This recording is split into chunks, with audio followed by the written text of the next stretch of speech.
روایت کا بہترین قاری اللہ کریم نے نبی حضرت سیدنا موسیٰ علیہ السلام کا چچا زاد بھائی قارون انتہائی خوبصورت بے پناہ حسن کی وجہ سے اسے منور یعنی چمکدار کہا جاتا تھا۔ یہ بنی اسرائیل میں توراۃ شریف کا سب سے بہترین قاری تھا۔ جب تک کہ غریب تھا بہت حسن اخلاق سے پیش آتا تھا، لیکن جیسے ہی اسے امیر اللہ رب العزت نے کر دیا یہ مغرور اور خود پسند ہو کر منافق ہو گیا۔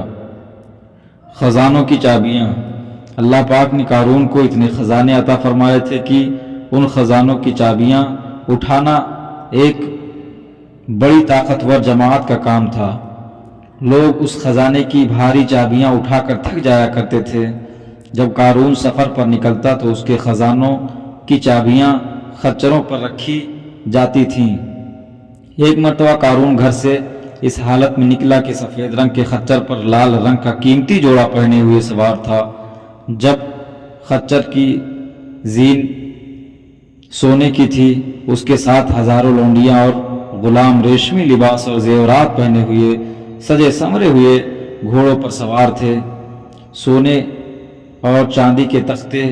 اسی طرح ایک مرتبہ قارون نے ایسا مکان بنایا جس کا دروازہ سونے کا تھا اور اس مکان کی دیواروں پر سونے کے تختے بھی لٹکائے گئے تھے۔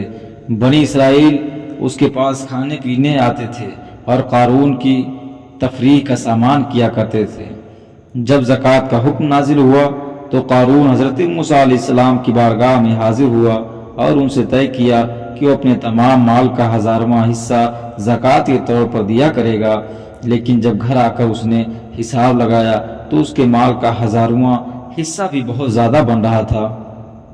یہ دیکھ کر قارون نافرمان ہو گیا اور اس نے بنی اسرائیل کو حضرت موسیٰ علیہ السلام سے بدگمان کرنے کے لیے ایک بری عورت کو 1000 دینار سونے کے سکے اور 1000 دینار چاندی کے سکے دے کر اس بات پر راضی کیا کہ وہ بھرے مجمع میں آپ پر تہمت یعنی گناہ کا الزام لگائے۔